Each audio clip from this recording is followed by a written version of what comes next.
प्रधानाचार्य महोदय, आदरणीय शिक्षकगण, उपस्थित अभिभावकगण एवं मेरे प्रिय साथियों, आप सभी को गणतंत्र दिवस की ढेर सारी शुभकामनाएं। आज मैं आप सभी के सामने हमारा संविधान, भारतीय लोकतंत्र की रीढ़ विषय पर अपने विचार प्रस्तुत करना चाहती हूँ। किसी महान दार्शनिक ने कहा है, कानून वह शक्ति है जो समाज को अराजकता से बचाती है।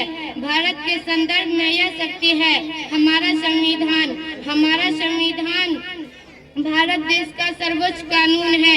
इसे ही भारतीय लोकतंत्र की रीढ़ कहा जाता है, क्योंकि जैसे शरीर बिना रीढ़ के खड़ा नहीं रह सकता, वैसे ही हमारा संविधान बिना लोकतंत्र के नहीं चल सकता।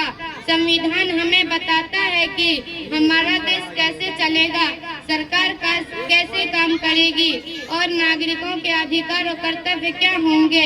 हमारा संविधान 26 जनवरी 1950 को लागू हुआ। इसी दिन भारत एक संप्रभु, लोकतांत्रिक और गणराज्य देश बना।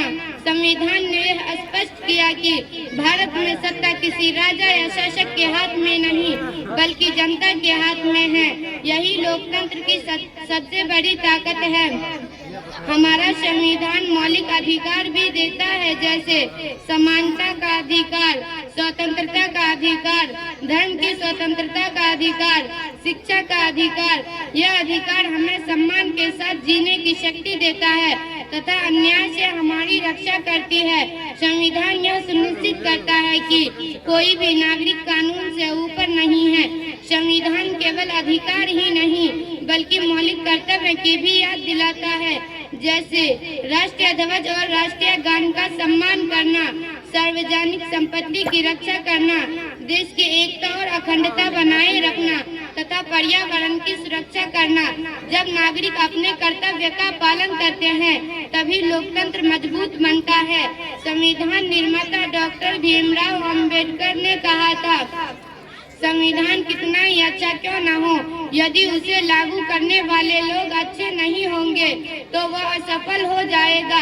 यह कथन हमें यह सिखाता है कि संविधान की सफलता नागरिकों के सोच और चरित्र पर निर्भर करती है। यूरोपीय दार्शनिक जॉन लॉक ने कहा था, जहाँ कानून नहीं वहाँ स्वतंत्रता नहीं। भारत के संविधान ने इसी विचार को भारतीय आत्मा के साथ जोड़ा।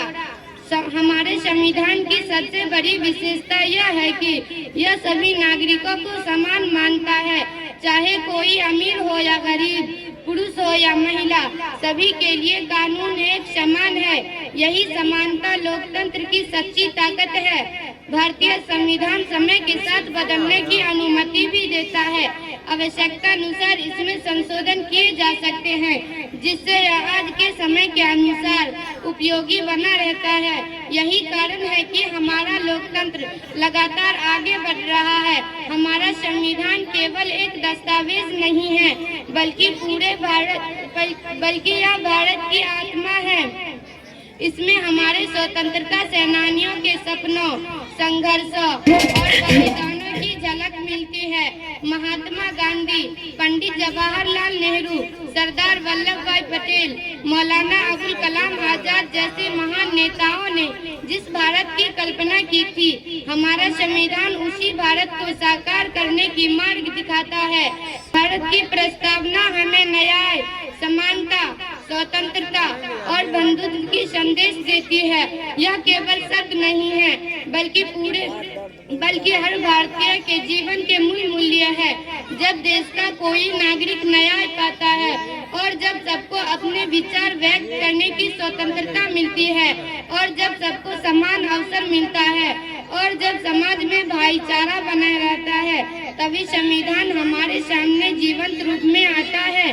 संविधान निर्माता डॉक्टर भीमराव अंबेडकर का यह विचार कि सामाजिक समानता के बिना राजनीतिक लोकतंत्र अधूरा है। यही कारण है कि हमारे संविधान में दलितों, पिछड़े वर्गों, महिलाओं के अधिकारों के अल्पसंख्यकों की विशेष महत्व की गई है, ताकि कोई भी वर्ग स्वयं को उपेक्षित न समझे।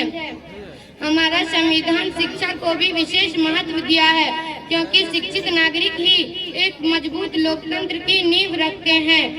आज हम विद्यार्थी के रूप में जो महान और अधिकार और अवसर पा रहे हैं वे संविधान की ही देन है।